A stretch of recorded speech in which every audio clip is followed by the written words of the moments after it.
This is Professor Cruz. Our topic this week is migration. As we continue to consider the forces that shape our cultural landscape, we have begun to recognize the importance of migration. Last week, we learned about the importance of the forces of births and deaths, and we then learned about the third component of population change, migration. Migration captures the interest of geographers because it is fundamentally geographic. The act of migrating affects both the place of origin and the migrant's destination. Geographers are interested in how and why people migrate. As we begin to explore migration, think about how migrants from within the United States and migrants to the United States from other countries have an impact on the cultural landscape of the Washington metropolitan area, or the DMV, as young people call it in the vernacular. Our questions for consideration. Who is likely to migrate to another region or country? Who is likely to migrate within their country? Why do people migrate? What were some of the largest migration streams to the United States in the last few hundred years? Let's consider the definition of migration. Migration is defined as a permanent change in residence to outside of one's community or of origin. So when I moved 1 mile from a condo to a house and did not change my job, doctor, friends, etc., that did not count as migration. Officially, migration is defined as crossing an administrative boundary such as between counties, states, or nations. And remember, the move must be permanent. So temporary migration, such as a migrant worker, or when students move to attend college, or someone moves to take a temporary position, that does not count as migration because it is not considered to be permanent. So that is considered to be movement. Now there is what's called cyclical movement. So cyclical movement occurs every day as residents of the DMV move toward the node of the Washington Metropolitan Functional Region to work. So Washington is set up that people come from all areas around the district into the district, which serves as a node. People come from Baltimore, from West Virginia, some even come from Pennsylvania, from Virginia, as far as Occoquan or even Fredericksburg. But because they return to home each evening, or for some each week, this is considered cyclical movement and does not count as migration. When students go to college in one state but return home in the summers, this is considered to be periodic movement. Let's start locally and consider internal migration, which occurs when a person moves from one place to another place within a country. According to the U.S. Census Bureau, just 4% of the U.S. population migrated internally between 2014 and 2015. While about 12% of the population moved, most movers stayed within the same county.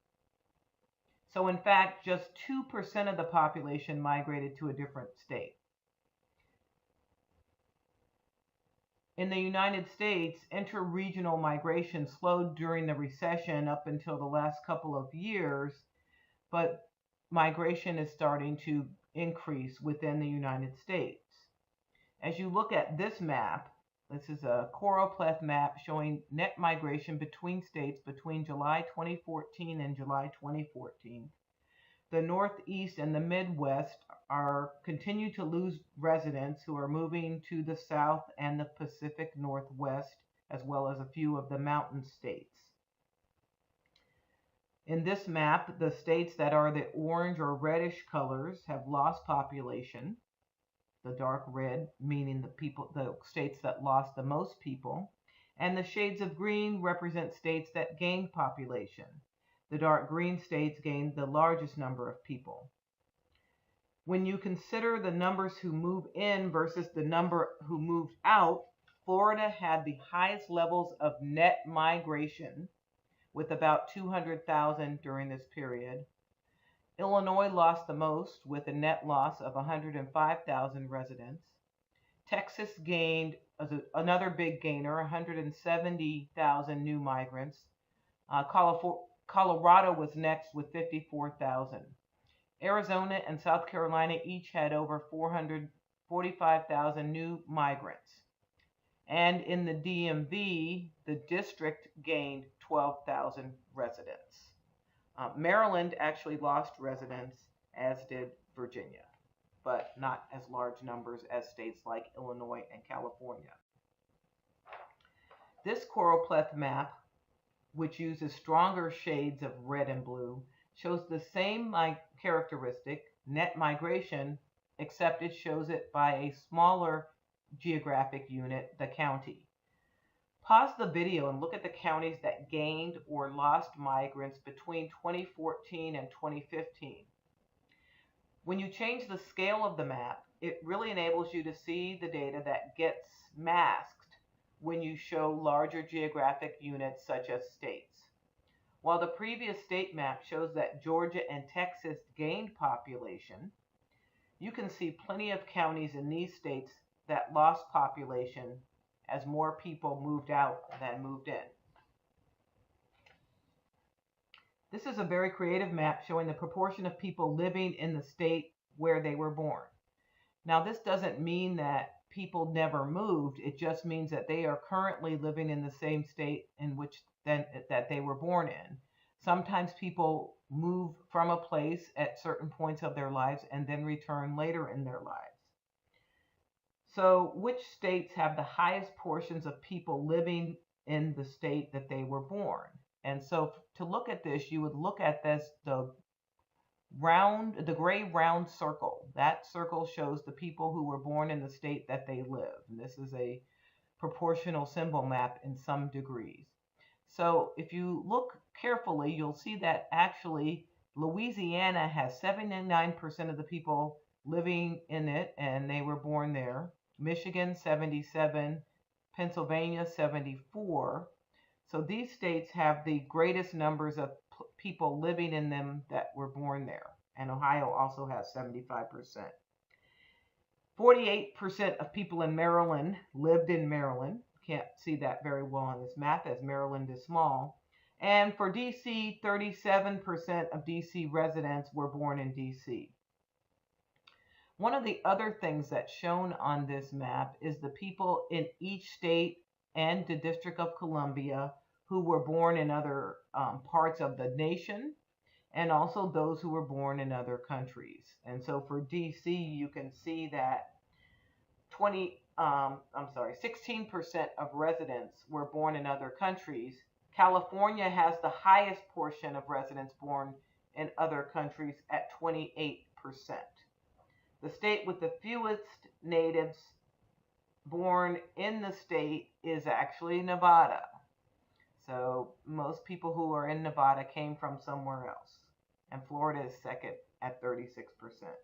Pause this video and look at the characteristics in more detail. If you want to see the interactive version, go and do a search under the New York Times and ask me if you need the link. As we move on to discuss international migration, I will introduce the concept of world systems. Some economists divide the world into three regions: the core countries, periphery countries, and semi-periphery countries. Global core countries, also known on the World Population Data Sheet as more developed countries, include Northern America, most of Europe, Australia, New Zealand, and Japan. According to world systems theory, core countries are dominant capitalist countries where most of the global wealth is held. About 15% of the global population lives in the core countries, but these countries hold about 75% of the wealth. These economically powerful countries have highly skilled workforce and are able to pay lower prices for resources and cheap labor from countries in the periphery and semi-periphery. On the other end of the economic scale, the periphery countries are those who export raw materials to core countries and semi-periphery countries. They're dependent on other countries for most of their capital. They have low skill labor intensive production, and they have cheap labor. A lot of agricultural goods come from these countries. Periphery countries are considered least developed. And in between the semi periphery countries are countries such as China, India, Russia, and Brazil, which are considered to be semi periphery countries. They have more semi skilled labor. They may also get raw goods from periphery countries, but also have some characteristics of core countries. Remember from our discussion of population that countries in the global core are in the fourth stage of the demographic transition, and this stage is characterized by low or even negative natural increase. Countries in the periphery are typically in the second or third phases of the demographic transition, and the second stage is characterized by the most rapid growth and the phase where most international migration is likely to occur. And also remember that core countries have created physical and legal barriers to limit immigration from the periphery. This US centered map shows the world divided by the global core and the periphery without subdividing the periphery into semi periphery and periphery. This author wanted to show the areas in the core where barricades have been built to reduce the number of undocumented migrants attempting to move from the periphery to the core. So those numbers, 1 through 10 on this map, represent places where barriers have been built to barricade or keep people from the periphery from moving to the core. According to the Migration Policy Institute, the number of border walls has increased from fewer to 10 after World War II to more than 70 in 2015. And since walls have been a discussion in political debate recently, I thought it was important to show this. The United States is not the only country that has a wall, because it currently does have a wall already between the US and Mexico.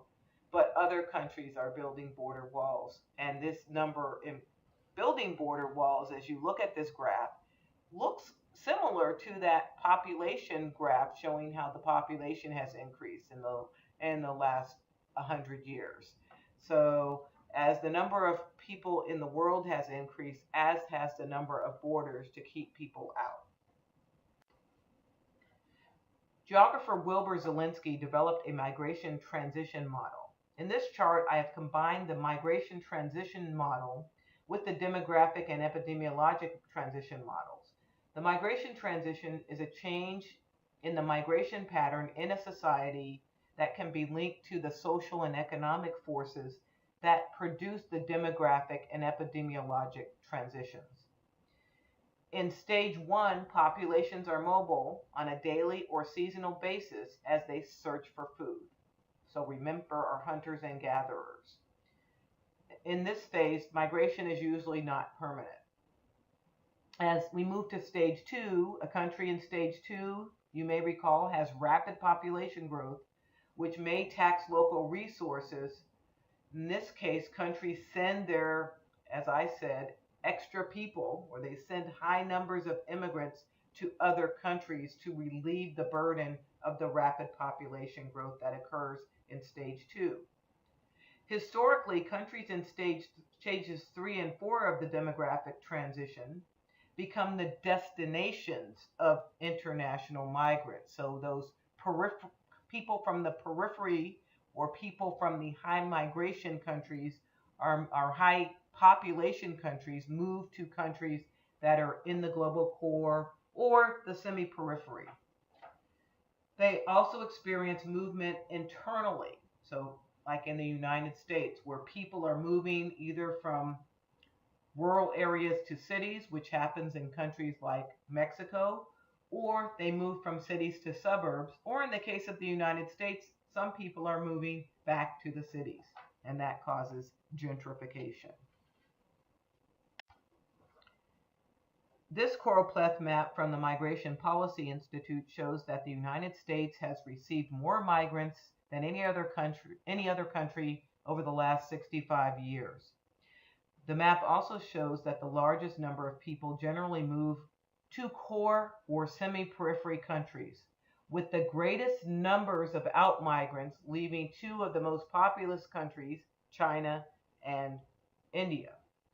One-fifth, or 20% of the world's international migrants live in the United States. The top 10 receiving countries hold over 51% of all of the world's immigrants. Those countries are, in order, the United States, Russia, Germany, Saudi Arabia, the United Arab Emirates, the United Kingdom, France, Canada, Australia, and Spain, all global core or wealthy nations. Visit the Migration Policy Institute to see the interactive version of this graphic and for more information. This proportional symbol map allows you to see which migration areas attract the most international migrants. The large metropolitan areas that had net growth of international migrants. The metro areas that attracted the most migrants, with 128,000 net migrants in 2013, was New York.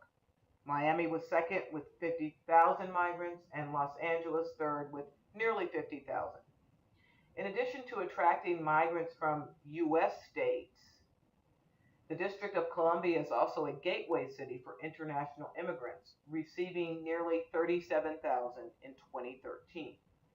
Interestingly, although many U.S. residents are moving from the large metropolitan areas such as Chicago, Detroit, and Los Angeles, all of the major and minor metropolitan areas are magnets for international migrants.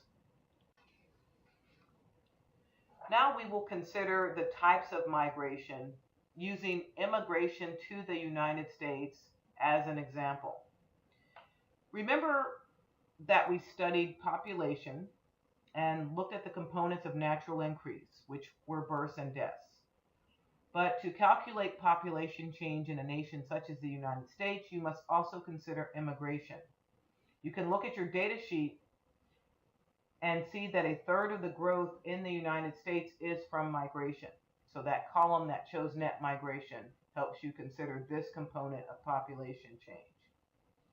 So think about the world population video that you viewed a few weeks ago. When humans were hunters and gatherers in stage 1 of the demographic transition, they may have migrated in search of food. Some geographers call this type of migration primitive migration. Environmental change, natural disasters such as drought, or plagues such as attacks of locusts can lead humans to move in search of food. This type of migration was typical of Native Americans before the arrival of the Europeans.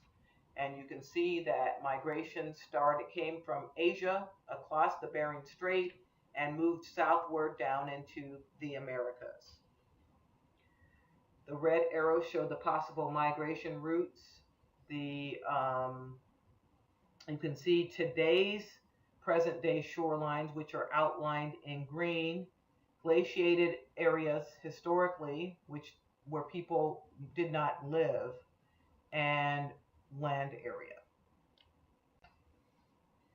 Also consider the immigration to the New World, which occurred as European nations experienced growing population when they began to reach stage 2 of the demographic transition.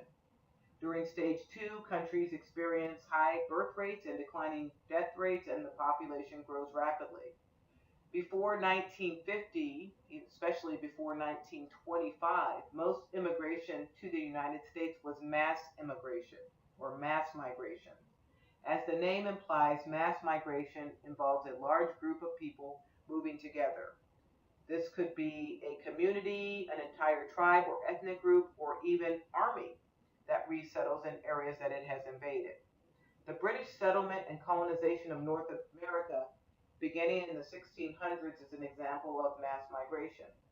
This type of migration is also considered to be voluntary or free, as migrants' decisions to relocate permanently were made without coercion of the government in power. Now, not all people who migrated this time were voluntary, but most of the migration from what are called more developed countries was voluntary. The United States has more foreign born residents than any other country, as we saw in some of the graphs presented earlier. Approximately 43 million as of 2010, growing by 1 million annually. There were three main eras of immigration to the United States. Colonial settlement of the 17th and 18th centuries. There was immigration from Europe and sub-Saharan Africa. Most of Africa were forced to migrate as slaves. The second era was mass European immigration in the late 19th and early 20th centuries. In the beginning of the second era, most migrants came from Northern and Western Europe, but by the turn of the 20th century, most migrants came from Southern and Eastern Europe. Asian and Latin American immigration has dominated the late 20th and early 21st centuries. So there was a major shift in the sending countries in the last 60, 50 years. The third type of migration is forced. In the late 16th through the 19th centuries, millions of Africans were brought to plantation in the United States and other countries in the Americas to work as laborers, as slaves. This map shows what is called the Atlantic Triangular Trade. At least 12.5 million Africans were sold as slaves to work for mostly white landowners in the Americas. The arrows show where the slaves were transported. The width of the arrows indicates the number of slaves that were sent to various nations. While an estimated 1.8 million died during the journey, the majority were sent to work on sugarcane fields in Brazil and the Caribbean, not the United States. Only about 4% came to the cotton and tobacco fields of North America. Most of the slaves came from West Africa, about 75%. The others mostly came from what is now Congo, Angola, and Mozambique. Another example of forced migration is the Trail of Tears, or the forced migration of Native Americans from Georgia to Oklahoma in 1838 and 1839. So consider how all of these migration streams have impacted the cultural landscape of the United States. So as migration streams have come to the United States government has begun to change or has changed immigration laws. And we can see some of the changes in the laws, especially in the year 2017. The Immigration and Naturalization Act is the body of law governing current immigration policy, and it provides for an annual worldwide limit of 675,000 permanent immigrants, with certain exceptions for close family members. Lawful permanent residency allows a foreign national to work and live lawfully and permanently in the United States. Permanent residents are eligible to apply for nearly all jobs and can remain in the country even if they are unemployed. Each year, the United States also admits non-citizens on a temporary basis. Annually, Congress and the President determine separate number for refugee admissions. Immigration to the United States is based upon the following principles: the reunification of families, admitting immigrants with skills that are valuable to the U.S. economy, protecting refugees, and promoting diversity. But historically, U.S. immigration laws have changed according to the social and economic trends that are reflected in politics over history. From 1882 to 1924, a myriad of laws were crafted to reduce the number of non-Western European immigrants. So in 1882, we have the Chinese Exclusion Act, which curbed Chinese immigration, removed immigration as an option, and in this act, there were also a lot of other provisions that excluded criminals, lunatics, idiots, and others unable to care for themselves. These are the actual wording in the laws.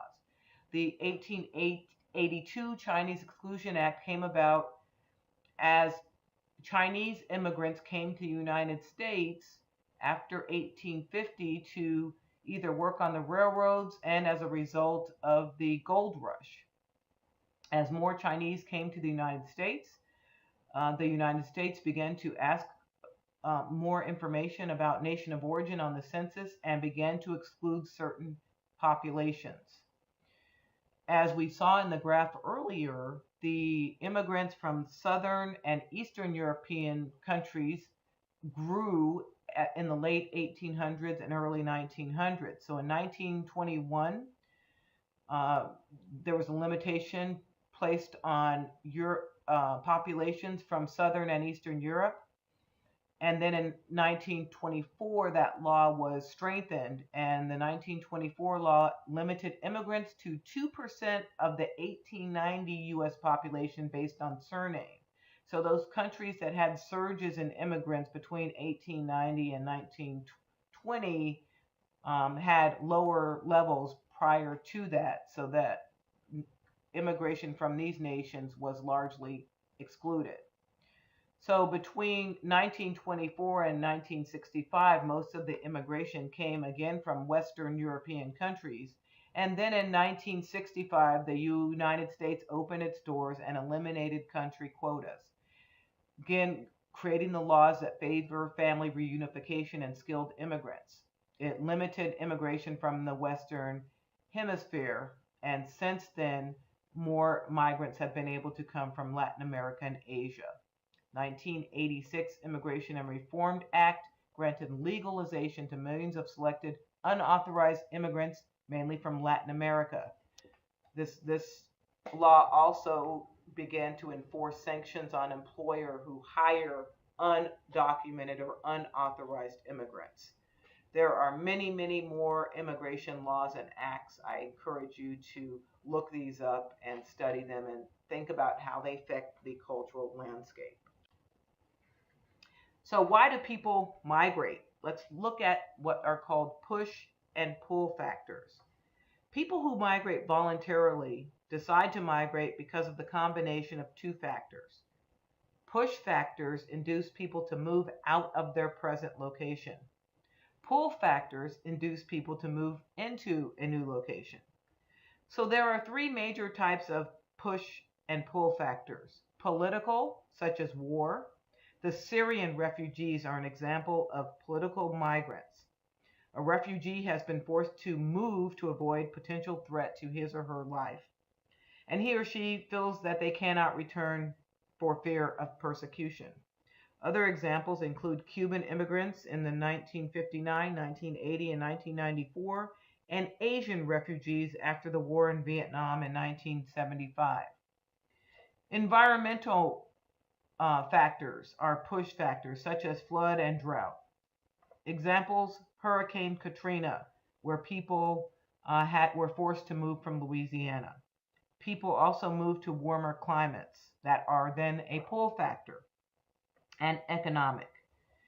Historically, we see that most people move for economic reasons. They are seeking work or better jobs, and they are moving from places where they feel that there is not work or jobs that pay enough money.